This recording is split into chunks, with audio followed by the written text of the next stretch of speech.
trouble. Roman Reigns taking advantage with the third, and the beast is down. And now Roman Reigns with a spear to Lesnar, a spear to the champion.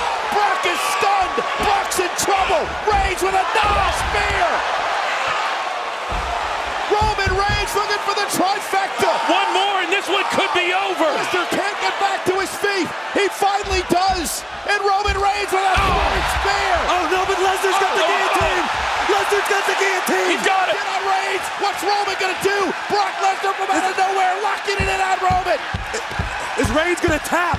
Is he gonna pass out? There is nowhere for Roman Reigns to go.